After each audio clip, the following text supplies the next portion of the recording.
Bom dia, a paz do Senhor Jesus, Deus abençoe a todos. Vamos entrar na presença de Deus para mais um culto em louvor e adoração à sua santidade, como gratidão por tudo aquilo que Ele fez por cada um de nós e fazendo aquilo que nós sabemos que lhe agrada, buscando conhecê-lo através da sua palavra. Em nome de Jesus, e que o Espírito Santo possa falar a cada um de nós de uma forma que nós possamos compreender a palavra e, assim sendo, receber todo o poder e autoridade da palavra em nossa vida. Em nome de Jesus. Muito bem. Nós estamos estudando o Apocalipse nas quartas-feiras, nos grupos familiares, e uma das coisas que foi assim muito marcante é quando nós descobrimos, né, pela leitura da palavra de Deus, que Deus ele separa o seu povo e para que ele não seja afligido, né, na grande tribulação. E ele protege o povo.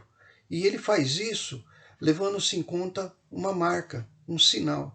Não é? E esse sinal, a Bíblia relata lá no livro de Apocalipse, quando se fala da quinta trombeta, não é? Quando se fala que vão ser libertos gafanhotos, e esses gafanhotos, ao contrário do Velho Testamento, em que eles destruíam as plantações, dessa vez, lá em Apocalipse, a ordem que Deus dá aos anjos é para que eles preservem as plantações, as árvores, mas que ataquem somente aos homens. E esses gafanhotos, eles recebem o poder de escorpiões. Nós sabemos que escorpião é um animal peçonhento, né, que tem veneno mortal. Então ele atinge homens, mas eles não podem, Deus proíbe eles, impede eles de atingirem as pessoas que têm um sinal de Deus. Eu queria que você fosse comigo só para relembrar isso, quando nós falamos da quinta trombeta. Lá em Apocalipse capítulo 9, versículo 4, fala assim, Deus falando, né, com esses seres. E foi-lhes dito que não fizessem dano à erva da terra, nem a verdura alguma, nem a árvore alguma, mas somente aos homens que não têm nas suas testas o sinal de Deus. Amém? Nós sabemos que o derramamento da justiça de Deus, ele vai ocorrer para que o juízo de Deus ponha fim a tudo aquilo que é errado que acontece no mundo, na terra, né? Ao sistema pecaminoso, ao mundo pecaminoso, ao sofrimento. Deus vai pôr fim ao sofrimento, à injustiça, né? E para isso ele tem que agir com mão forte. Então, falando isso, nós lembramos de uma situação semelhante em que Deus tira o povo do Egito de uma forma também forte, né, com derramamento de juízo. E uma coisa muito semelhante também, não é, é que, além de nós lermos aqui que para que não a ordem que foi dada para não fazer mal aos que têm nas suas testas o sinal de Deus, em algumas versões fala na sua fronte, né, na sua testa, né, o sinal de Deus. Deus, ele preservou também o povo dele lá de todas as pragas que houver, que foram derramadas, né, que houve. E olha só, uma coisa impressionante é que na oitava praga, por coincidência, foi de gafanhoto. Lá vamos, se nós formos rapidamente lá em Êxodo, no capítulo 10, eu sei que muitos conhecem, mas a oitava praga foram os gafanhotos. E a nona foram trevas. Uma treva tão densa que as pessoas não conseguiam sair do lugar. Mas nessas trevas, isso é muito impressionante. Ela acontece em todo o Egito. Mas tem um lugar em que tinha luz. Eu queria que você visse, né? Então, Moisés aqui, como os anjos determinavam o derramamento, né, no caso do juízo de Deus, aqui Deus pede para Moisés levantar as mãos e ordenar. Olha só, no versículo 21.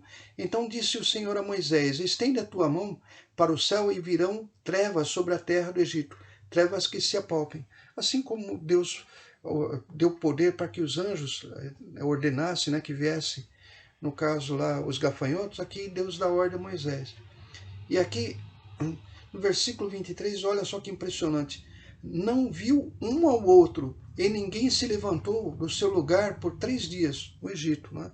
Mas aí fala assim, mas todos os filhos de Israel tinham luz em suas habitações. Então é como se Deus ele tivesse separado o povo de Israel. E que naquele lugar em que eles estavam, eles não foram afligidos, foram poupados. Que sinal é esse, não é? Na testa, na fronte?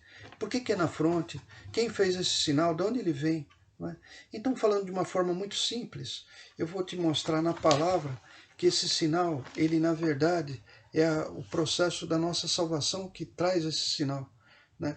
Mas como que é a salvação? Quem que providenciou a salvação? Quem que executou a salvação? Né? Que preço foi pago? Então eu vou começar lendo para você o seguinte: o plano da salvação veio de Deus, o amor de Deus que fez com que nós fôssemos salvos. Então está escrito assim, eu estou lendo Efésios, Novo Testamento, capítulo 1, versículo 3. Bendito o Deus e Pai, então Deus Pai, de nosso Senhor Jesus Cristo, o qual nos abençoou com todas as bênçãos espirituais nos lugares celestiais em Cristo. A vontade de Deus é que nós tivéssemos tudo do bom e do melhor, todas as bênçãos celestiais. No versículo 4, como também nos elegeu nele antes da fundação do mundo, para que fôssemos santos e irrepreensíveis diante dele em caridade ou em amor. A vontade de Deus é que nós tivéssemos uma vida santificada, que assim como Ele é santo, nós também tivéssemos a santidade em nossa vida em amor, não por obrigação, mas por amor. No versículo 5, e nos predestinou para filhos de adoção por Jesus Cristo, para si mesmo, segundo o beneplácito da sua vontade. Beneplácito significa segundo o seu propósito, o propósito da sua vontade. O plano de Deus, não é Deus, nós sabemos que Jesus é o Filho unigênito, é o único Filho de Deus, mas ele queria que através de Jesus Cristo nós fôssemos adotados. O amor de Deus é tão grande, tão enorme, que ele queria nos adotar como filhos. Amém? Muito bem. Mas quem que paga esse preço, né? Então Deus planeja a salvação. Quem que paga esse preço?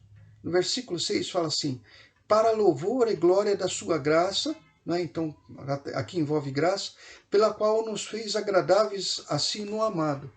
Então, agradáveis assim no amado. O amado é Jesus Cristo. Nós somos agradáveis a Deus quando nós estamos no amado. Por isso que fala no amado, nós estamos no amado. Quando nós recebemos Jesus em nossa vida e ele nos recebe. Amém? Aí no versículo 7 está o preço que foi pago. Em quem temos a redenção pelo seu sangue, a remissão das ofensas, segundo as riquezas da sua graça. Somente o sangue de Jesus, o preço que foi pago por ele, nos permitiu que a salvação chegasse em nossa vida pela graça. Nós não fizemos nada, nós não poderíamos ter feito nada. Eu queria chamar a atenção para você ter uma ideia do quanto isso representa. Deus criou os céus e a terra, a separação das águas, tudo pela palavra. Formou o homem do barro, soprou nas suas narinas o sopro da vida, e o homem foi feito alma vivente. Mas quando se trata de remissão de pecado, o pecado é uma coisa tão séria, mas tão assim poderosa, que envolve, que prende, que traz para o cativeiro, que escraviza, que para que houvesse a redenção ou a remissão dos pecados, havia necessidade de derramamento de sangue. Né? Então, Jesus ele paga esse preço. Mas quem opera a salvação? Se nós lemos nesse mesmo capítulo 1, no versículo 13, nós vamos ver, em quem também estáis, depois que ouvistes a palavra da verdade, o evangelho da salvação, e tendo também nele crido, fostes selados com o Espírito Santo da promessa. Então, o processo da salvação é assim.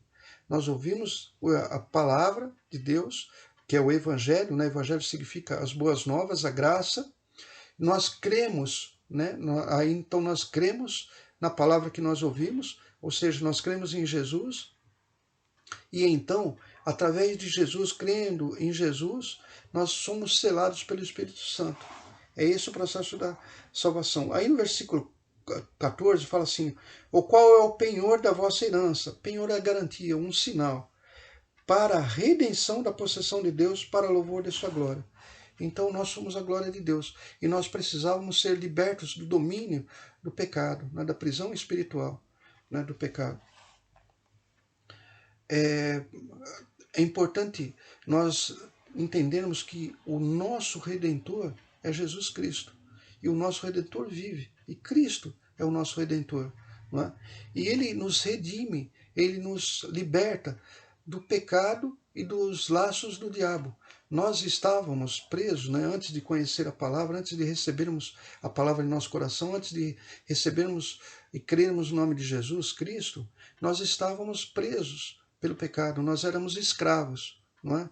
E quando você é um escravo, você perde o seu domínio, você não tem direito, você pensa que até que você está livre, mas você não está. É como se fosse um vício prende uma pessoa, qualquer tipo de vício prende a pessoa acha que é livre, mas na verdade ela está sob domínio, ela não pode viver sem aquilo, ela está dominada por um pecado, por um prazer, por uma tentação. Todo pecado escraviza, né? Escraviza através da sujeição, a obediência. A pessoa que está no pecado, ela não consegue sair. Não é? Ela entra por prazer, ela entra por uma tentação, ela entra por uma coisa que ela espera que seja boa, mas depois ela se vê amarrada. Eu quero te mostrar isso lá no livro de João, no Evangelho de João, né? Em que Jesus mesmo vai falar do poder do pecado. Jesus, então, numa certa ocasião, lá em João, capítulo 8, versículo 34, Jesus fala assim: respondeu-lhe Jesus, em verdade vos digo que todo aquele que comete pecado é servo. Servo quer dizer escravo, está amarrado pelo pecado. Amém?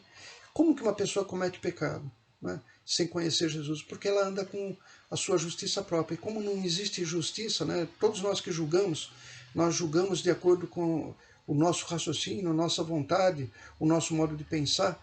Às vezes nós acertamos, mas nunca nós vamos acertar, porque nós não somos perfeitos. Então, quando nós, agindo de forma própria, nós agimos e prejudicamos uma pessoa, nós cometemos o pecado. Quando nós ofendemos a Deus, deixamos de reconhecer Deus, nós caímos no pecado. E esse pecado prende a gente, né? E esse pecado, ele é poderoso para prender a nossa vida, nosso destino, tudo que nós temos, nossa felicidade é poderoso. Esse pecado, nós ficamos escravos antes de conhecer o plano da salvação, antes de crermos no Senhor Jesus e antes de recebermos o Espírito Santo. O apóstolo Paulo, lá em 2 Timóteo, né, capítulo 2, versículo 25, ele fala a respeito da segunda fonte, né, de amarração, do segundo cativeiro, né, que a pessoa tem, que é justamente o próprio Satanás. Estou lendo 2 Timóteo capítulo 2, versículo 25. Instruindo com mansidão os que resistem, a ver se porventura Deus lhes dará arrependimento para conhecerem a verdade. 26. E tornarem a despertar, desprendendo-se dos laços do diabo, em que a vontade dele estão presos. Então, o diabo, ele, através da vontade dele, ele prende as pessoas. Por isso que Jesus Cristo, como nosso Redentor, ele nos liberta de todo esse pecado. Ele nos liberta de toda essa influência maligna. Não é? E por que é na nossa testa? Porque é aqui que nós somos santos, não é? Ou aqui que nós somos pecadores. A nossa mente, não é? Por isso que o sinal está na nossa testa, na nossa fronte, na nossa mente. É aqui que nós pensamos e nós não fazemos nada sem pensar. Então, o pecado, ele fala a nossa mente, não é? Ele determina as nossas ações através dos nossos pensamentos. E o que nos liberta é a palavra de Deus, porque quando nós lemos a palavra de Deus, nós nos libertamos. Nós éramos, antes de conhecer a palavra, inimigos de Deus, justamente por andar nos nossos caminhos próprios, no nosso modo próprio de pensar, na nossa justiça própria. Não é? Então, lá em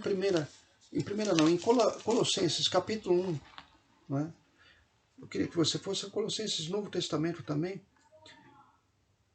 Colossenses, capítulo 1, fala assim: e vós também, que noutro tempo éreis estranhos, noutro tempo, não é?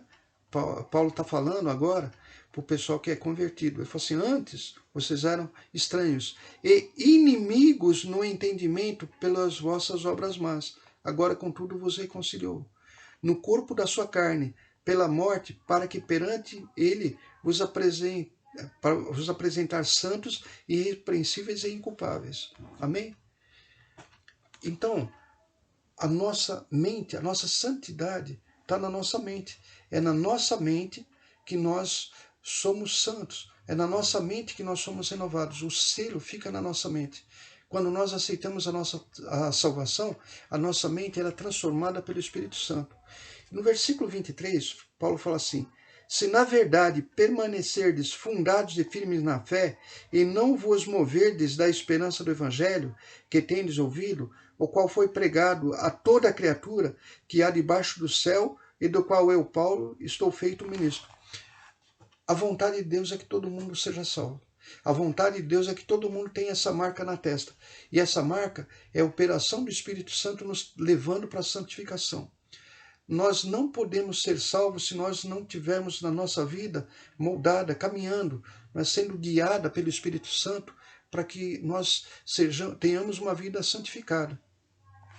Isso daí, nós podemos ver que a salvação, embora seja um desejo de Deus, né, lá em João, voltando lá em João, né, quando o apóstolo João fala de Jesus e fala da salvação, ele fala que ele, olha, eu vou ler para você entender direitinho a palavra.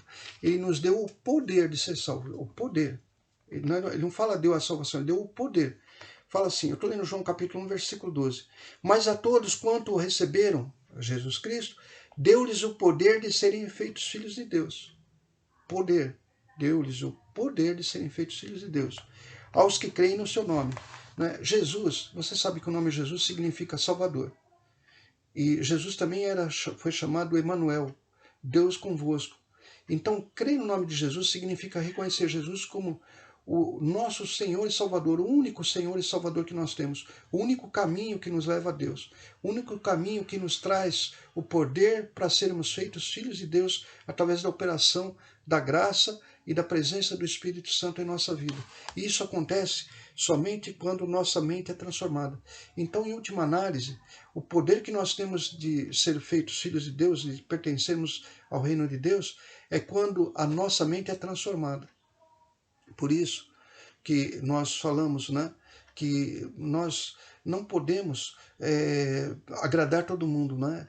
Quem realmente quer ser de Deus não pode agradar todo mundo. Nós podemos ouvir notícias, pessoas, novelas, né, falando algumas coisas, filmes, séries, mas nós temos que entender o seguinte: nós temos que permanecer firmes nessa fé. Amém? Nós não podemos nos influenciar, não é? Nós não podemos, nós estamos no mundo, mas nós não somos do mundo. Deus não fala que ser santo é brigar com as pessoas, confrontar as pessoas, não. Ser santo é se precaver. Na verdade, ser santo é se proteger. Ser santo é impedir que as coisas que nos rodeiam mude a nossa mente. Nós temos que ter nossa mente protegida. Então, a santificação, ela acontece, né? E o meio de nós preservarmos ela é protegendo a nossa mente. E aqui, para terminar, eu queria que no livro terminar com o livro de Romanos, lendo duas passagens em que o apóstolo Paulo, ele fala isso muito claramente. Romanos capítulo 8, Paulo fala assim, versículo 14, que é bem conhecido. Porque todos os que são guiados pelo Espírito de Deus, esses são filhos de Deus. Guiados, ele fala a mente. Amém? Então, como que uma pessoa pode guiar outra? Quando ela conduz a pessoa, orientando ela pela sua mente, né? Ela fala, não é? Ela mostra, ela tem contato com a pessoa e, através do entendimento, ela leva a pessoa a fazer aquilo que ela deseja, né? Então, aqueles que são guiados pelo Espírito Santo, esses são filhos de Deus. E a última passagem, eu queria convidar você para ler Romanos, capítulo 12, e eu quero que você preste muita atenção, que aqui tem muitas palavras que agora vão fazer todo sentido. Fala assim, Paulo fala assim, rogo-vos, pois, irmãos, pela compaixão de Deus, que apresentei os vossos corpos em sacrifício vivo, santo e agradável a Deus. Então, vivo, santo. Então, o que é agradável a Deus? A nossa vida sendo dirigida, né, o nosso modo de pensar sendo transformado pela palavra de Deus. Então, o Espírito Santo, ele tem uma ação contínua na nossa vida. Nós vamos sendo transformados dia a dia. Né? Então, olha só, que é o vosso culto racional. Então, olha, repetindo, rogo-vos, pois, irmãos, pela compaixão de Deus, que apresentei os vossos corpos em sacrifício vivo, santo e agradável a Deus, que é vosso culto racional. Racional, do raciocínio. Nós entramos na presença de Deus com a nossa mente. Nós participamos de um culto com a nossa mente. Nós oramos com a nossa mente. Nós temos contato com Deus com a nossa mente. Nós buscamos a presença de Deus com a nossa mente. Nós buscamos transformar a vida com a nossa mente. E aqui no versículo 2 está muito claro. E não vos conformeis com esse mundo. Não é? Como eu disse, nós não podemos ser agradável a todo mundo. Nós não vamos conseguir agradar a todo mundo. Nós temos que nos proteger, não é? Proteger a nossa mente de todas as coisas do mundo. Você pode ficar com uma pessoa que fala palavrão? Pode ficar. Você não pode deixar o modo dela ser, né, o modo de um murmurador, uma pessoa que fica falando mal, caluniando, fazendo fofoca. Você não pode deixar uma pessoa que pratica as coisas erradas influenciar você. Você tem que saber que o selo tem que estar na nossa mente. A nossa mente precisa ser transformada. E a única coisa que pode transformar a nossa mente não é os nossos contatos, os nossos amigos, é a palavra de Deus. Por isso que ele fala assim, não vos conformeis com esse mundo, mas transformai-vos pela renovação do vosso entendimento, mente, para que experimenteis qual seja a boa, agradável e perfeita vontade de Deus. No começo, nós falamos em Efésios, né, primeira capítulo, versículo 4, que a perfeita vontade de Deus é que nós tivéssemos toda sorte de bênçãos nas regiões celestiais. Deus quer o melhor para nós, mas nós só vamos experimentar isso quando nós tivermos uma marca. E essa marca não só vai nos proteger diante de qualquer derramamento de justiça de Deus, como também vai nos transformar e nos tornar passo a passo filhos de Deus. A transformação que nós temos aqui na terra, ela é providenciada pelo Espírito Santo. E ele vai sempre nos levar a ter uma vida santificada. De forma que quem não deseja uma vida santificada, dificilmente vai ter o selo de Deus, né, a marca de Deus na sua mente. Amém? Eu espero que você tenha entendido, que tenha sido claro para você a necessidade da nossa transformação da mente através da leitura da palavra, através da oração, através da pregação, para que o Espírito Santo venha com o poder dele e vai nos transformando. Amém? Queria convidar você para baixar sua cabeça, fechar seus olhos. Senhor Deus e Pai, em nome de Jesus, nós queremos te agradecer pela tua palavra. Obrigado, meu Pai, porque pelo amor que o Senhor teve desde o princípio, Senhor, nos predestinando para sermos feitos filhos por adoção por Jesus Cristo. E através do Espírito Santo, meu Pai, estar nos guardando, sendo o selo do Espírito Santo, o penhor, a garantia, o sinal de que nós somos teus, meu Pai. Muito obrigado.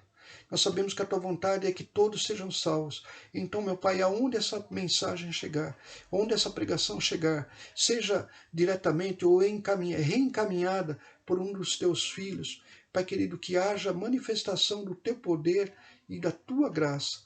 É o que nós te pedimos e te agradecemos. E você que crê, diga amém e graças a Deus. Amém? Nós estamos dando continuidade no livro do Apocalipse nas quartas-feiras, no grupo familiar, às 20 horas, às 8 horas da noite. Eu convido você para que esteja conosco. E é impressionante como o livro do Apocalipse, ele aumenta a nossa fé, uma vez que ele tem relação com tudo aquilo que foi escrito. Você sabe que o livro do Apocalipse foi escrito, não é? 1500 anos depois do livro de Gênesis, aproximadamente. E ele guarda todos os detalhes, todos os significados se unem. É impressionante. Por isso que a Bíblia fala que a leitura do livro, ela nos abençoa, porque com certeza aumenta a nossa fé. Deus abençoe a todos e até lá, em nome de Jesus. Um bom domingo.